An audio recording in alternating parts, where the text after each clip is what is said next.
Fala pessoal, sejam todos muito bem-vindos a esse canal. Hoje é dia 7 de fevereiro de 2026 e vamos para mais um vídeo, dessa vez analisando um livro que eu gostei muito de ler, um livro que veio de uma indicação de um médico psiquiatra, amigo meu, e que eu acho que assim aborda um tema que ele está na atualidade pela incidência que o conteúdo desse filósofo acaba aparecendo aí nas redes sociais, principalmente Instagram, tá? Hoje eu vou fazer uma análise do livro Afirmar-se com Nietzsche, escrito por Baltazar Thomas, tá? Um livro assim muito bacana, muito enriquecedor do ponto de vista prático, que cumpre uma proposta do que o autor quis contextualizar nesse livro, né? Só que assim, antes de falar sobre o livro, eu acho que é importante a gente falar sobre o filósofo Nietzsche, né? Então eu peguei aqui na internet, fiz uma busca rápida aqui para falar um pouquinho quem ele foi, né? É, Friedrich Nietzsche nasceu em 1844 e morreu em 1900. Ele foi um influente filósofo, né? E crítico cultural alemão, considerado um dos pensadores mais importantes da história ocidental, conhecido como filósofo do martelo, pela dureza das colocações, das análises que ele fazia, que ele fez, né? Ele questionou as bases da moralidade, religião e filosofia ocidental, utilizando aforismos para expor suas ideias provocativas. Vamos lá, sim, pessoal. Meu ponto de vista com relação ao Nietzsche, não estou aqui para julgar, não é esse o objetivo, mas ele era meio doido, né?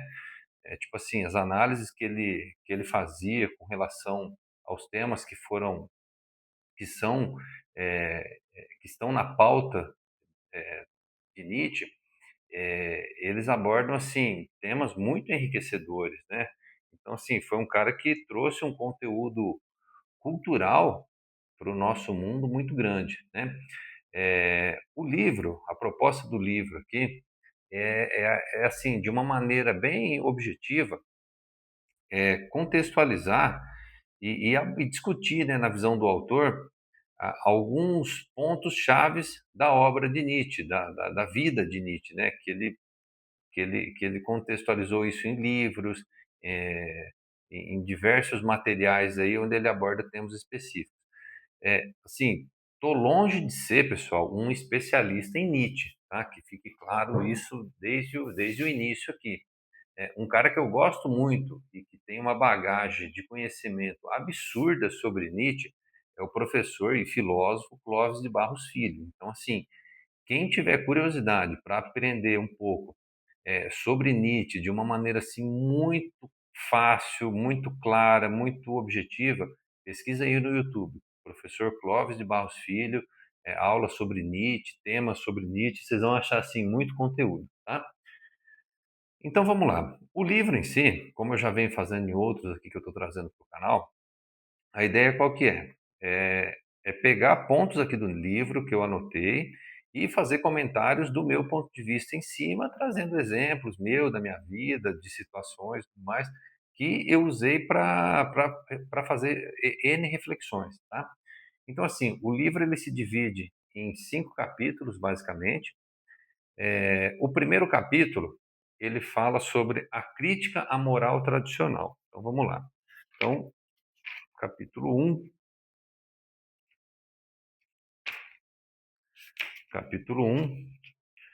os sintomas e o diagnóstico. O niilismo, essa doença humana, demasiado humana. Então, um dos temas que estão muito dentro do contexto de Nietzsche, que ele aborda, que vocês vão achar N materiais aí na internet e pesquisas, é sobre o niilismo. Então, o que é esse tal do niilismo, tá? Também vou ler aqui para vocês. É o diagnóstico da crise de valores ocidentais, onde os valores supremos, Deus, moral cristã, verdade e verdade absoluta, perdem seu sentido e força, levando a um vazio existencial, um sentimento de que tudo é em vão. Então, beleza. Então, aí, em cima disso, já vamos tratar aqui o capítulo 1, os sintomas e o diagnóstico. Então, a primeira página já fala assim: são nossas doenças que nos curam. Adoecer permite romper com os próprios hábitos. O que eu enxergo disso aqui, tá, pessoal? Eu enxergo o seguinte: esses dias eu até li uma, não lembro onde que eu li, internet e tal, eu li uma frase que dizia assim: é, problema que resolve com dinheiro não é problema. Então, olha só, vou repetir: problema que resolve com dinheiro não é problema. O que eu aprendi na minha vida, e aí assim, que eu acho que faz sentido trazer aqui. Toda vez que a gente fala em doença, a gente está falando da doença no nosso corpo físico, no nosso corpo emocional, no nosso corpo mental, seja através de uma depressão, seja através de uma doença física mesmo também, uma gripe, uma fratura, um acidente, enfim. Isso daí é o que eu aprendi através da linguagem do corpo, com a, nem sei se é professora que eu posso falar o nome dela, terapeuta, enfim, com a Cristina Cairo, que para mim, assim, é a pessoa de mais referência nesse assunto de linguagem do corpo do mundo, tá? É o seguinte, quando o nosso corpo ele chega no estágio da doença, é porque ele tentou N outras maneiras se comunicar conosco e a gente não ouviu.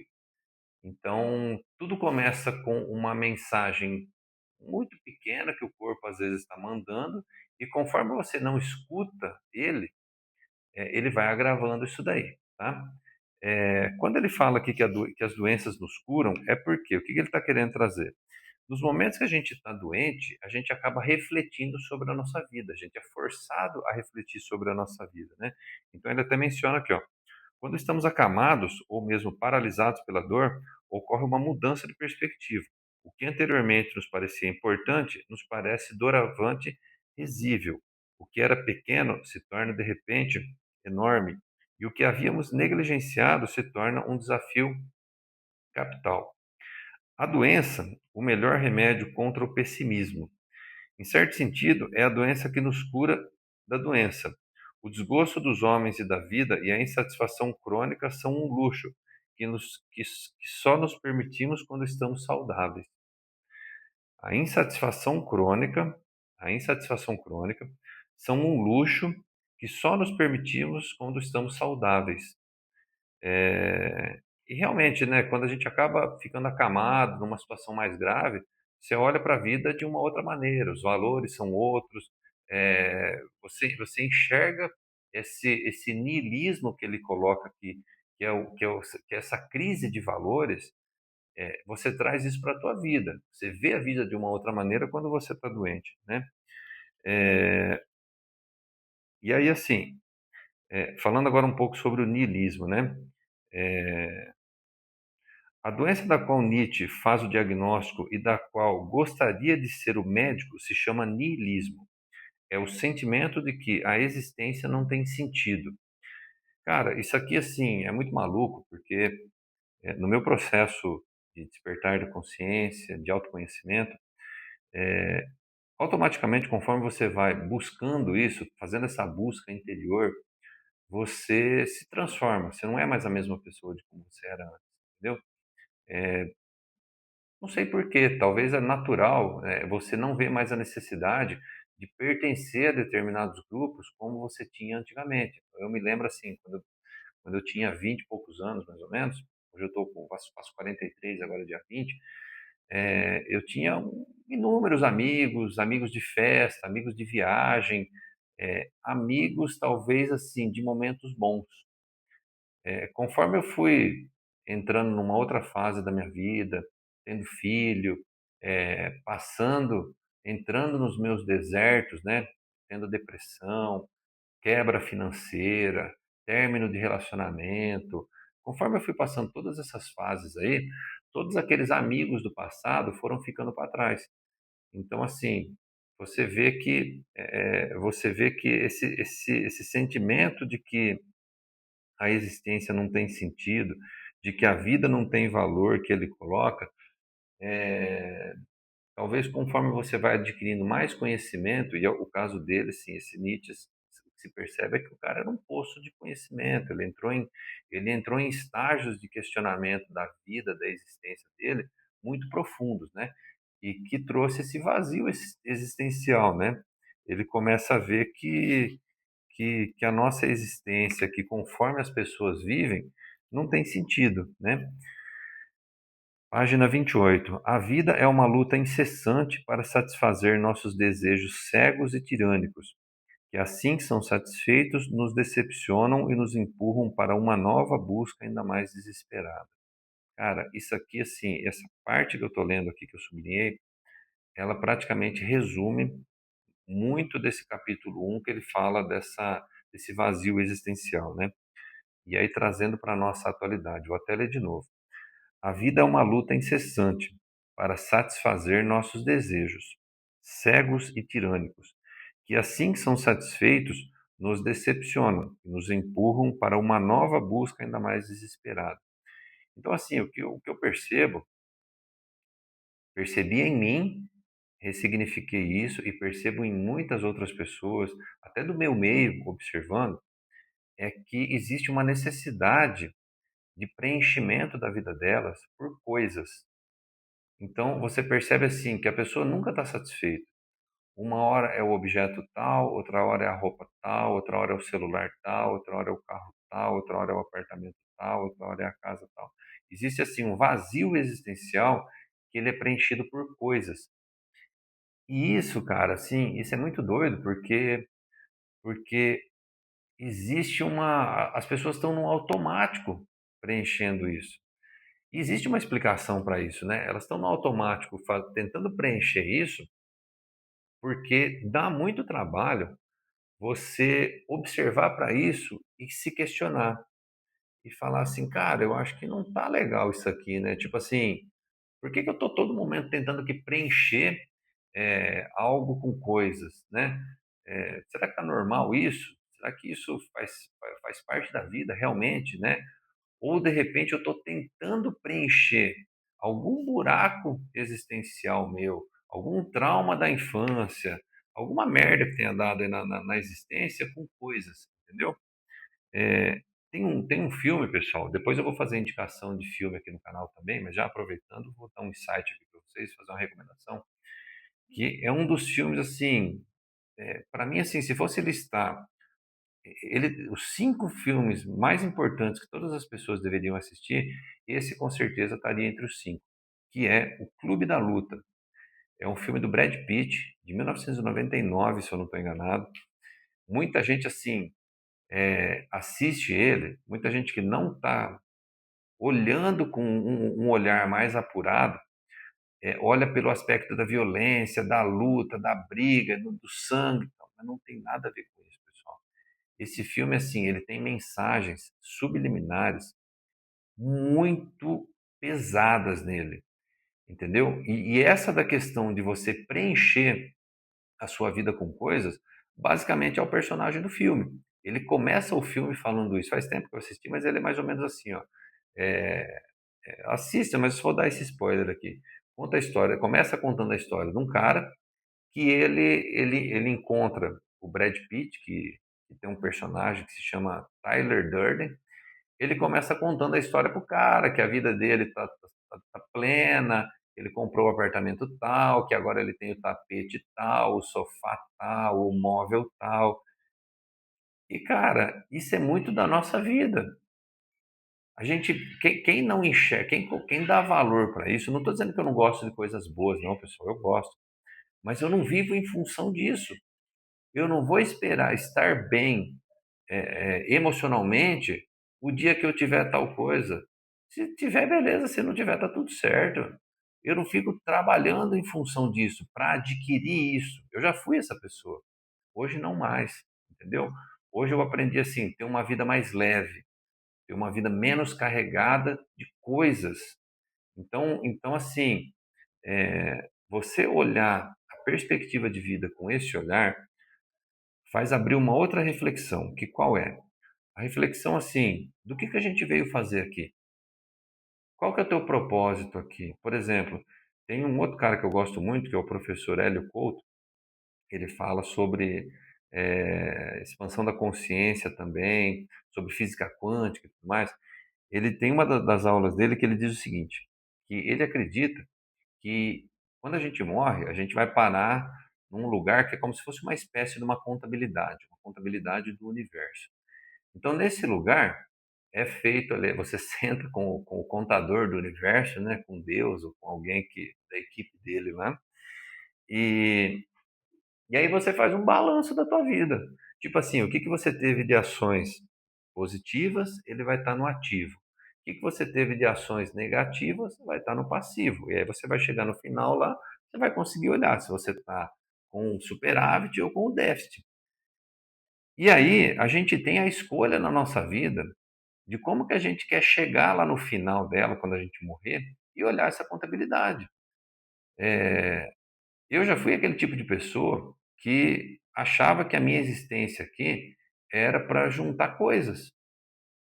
Casa, carro, apartamento, que eu só ia ser feliz se eu tivesse isso, entendeu?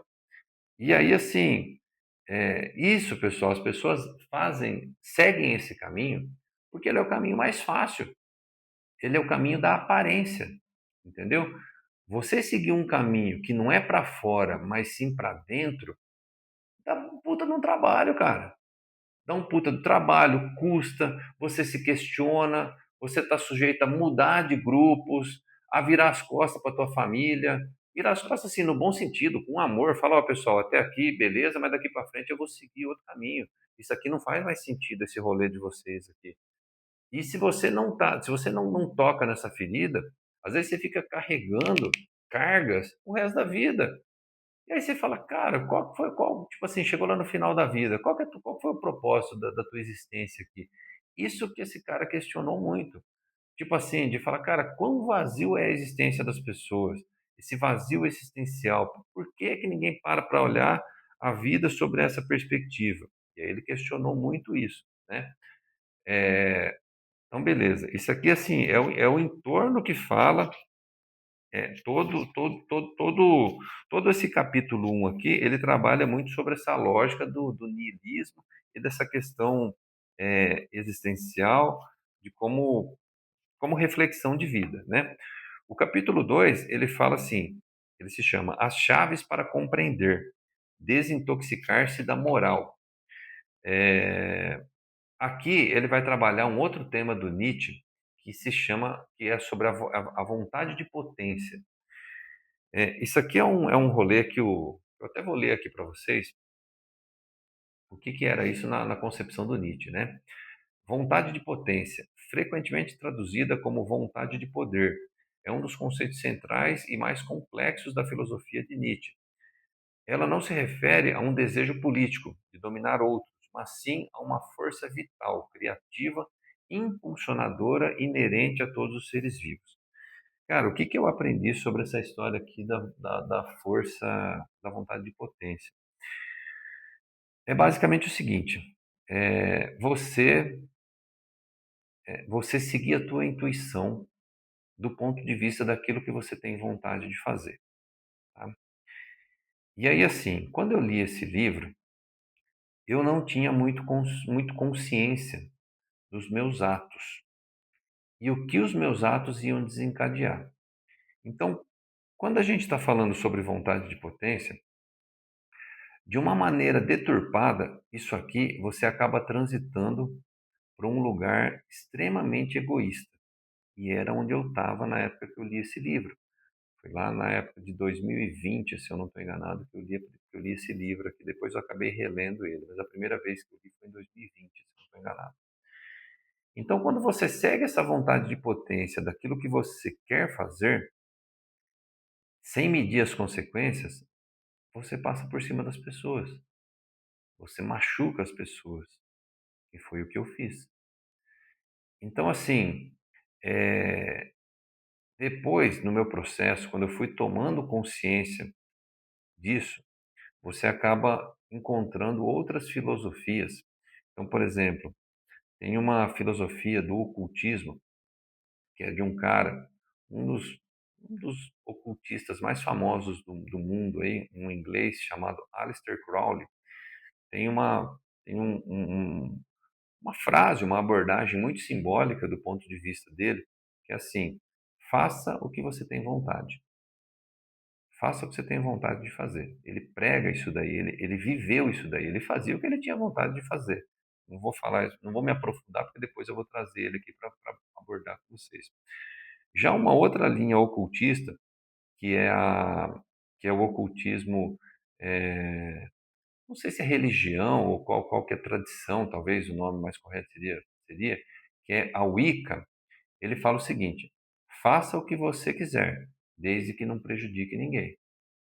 Essa já é uma abordagem mais reflexiva, porque assim, a partir do momento que você quer fazer tal coisa, você vai prejudicar alguém, ele fala: acho que não é por aí o caminho que você deve seguir.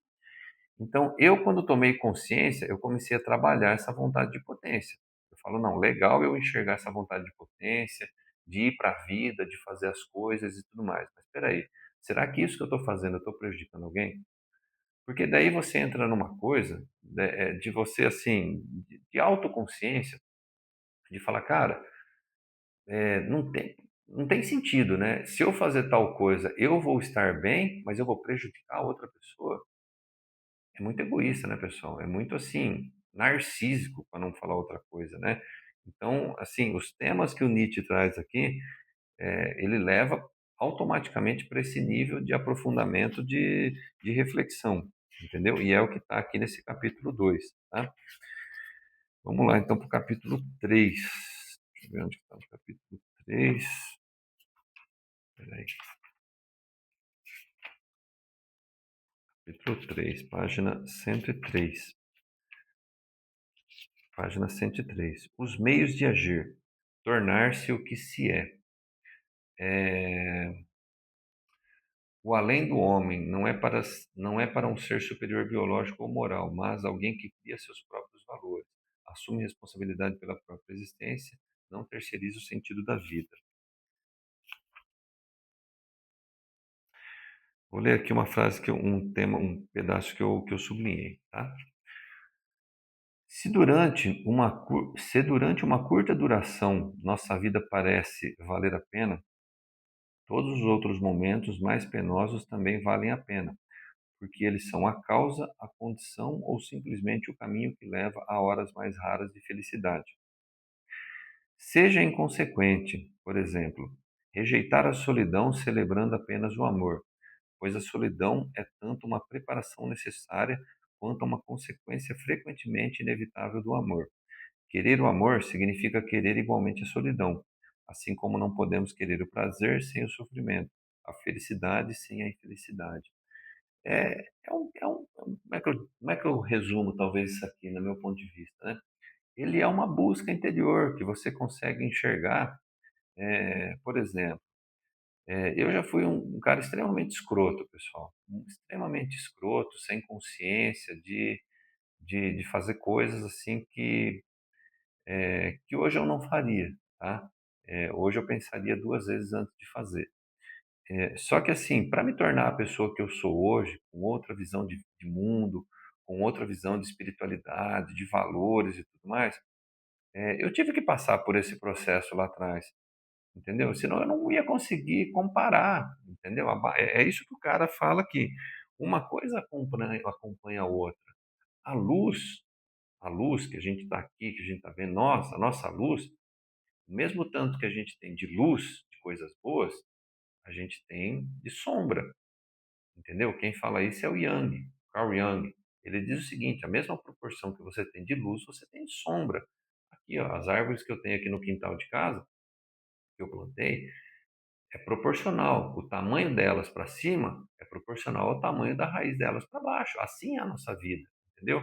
Então, assim, esse caminho do despertar, ele não é feito de gratidão, de 100% de beleza e good vibes e tal. Não, pessoal, é o pão que o diabo amassou, entendeu? Você chegar lá no fundo do poço, ver o tanto de cagada que você fez, o tanto de coisa errada, a vergonha que você sente, pessoal, por ser aquele tipo de pessoa, cara, te faz você querer continuar naquele rolê ali, ou te faz você falar: bicho, tá na hora de tomar um outro rumo, entendeu? Porque senão, assim, senão você vai chegar lá no fim da existência e vai ter que reencarnar de novo, porque você não fez nada de bom para evoluir o teu espírito aqui, ué. Então, que porcaria de vida foi essa que você viveu aqui, né? O capítulo 4, deixa eu ver qual que é a página aqui, capítulo 4, ele fala assim, uma visão no sentido da existência, a eternidade do efêmero, né? Está na página 161. 161. Aqui ele já vai linkar uma outra coisa que é muito forte na percepção do Nietzsche, que é um dos temas muito tradicionais aí que ele aborda, que é abordado sobre ele, que é o amor fati, né? O que é esse amor fati, né? Vou ler aqui para você. O amor fati é uma expressão em latim que significa amor ao destino. Nietzsche chamou de amor fati a plena aceitação do destino, a aceitação do que se é, das coisas que são e das que estão. É dizer sim às pessoas, aos acontecimentos, ao contexto no qual nossa vida transcorre. O que eu entendi disso aqui, ele ama o que se é. Então, por exemplo, eu não amo o mundo que eu gostaria que fosse. Não, eu amo o mundo do jeito que ele é. Eu não amo minha vida sob a perspectiva do que eu gostaria que fosse. Não, eu amo ela pelo que ela é, entendeu? Você é mais ou menos assim, né? É você parar de ficar viajando na maionese e você trazer para a atualidade, entendeu? O amor fati, no meu ponto de vista, é você não amar as coisas pelo que você gostaria, é amar pelo que é. Ah, eu não gostaria, eu queria que o meu relacionamento fosse de tal jeito. Pô, mas ele não é, ele não é assim. Você está fazendo uma projeção. Você está assim, você está levando a sua relação e a sua vida para um nível de ansiedade, entendeu? Ah, eu gostaria que fosse como era. Pô, você está levando para o passado. Você vai trilhar um caminho aí de depressão, entendeu? Então, o amor fati é o que é, não o que eu gostaria que fosse. E aí, assim, isso finaliza um pouco esse livro, que ele traz esses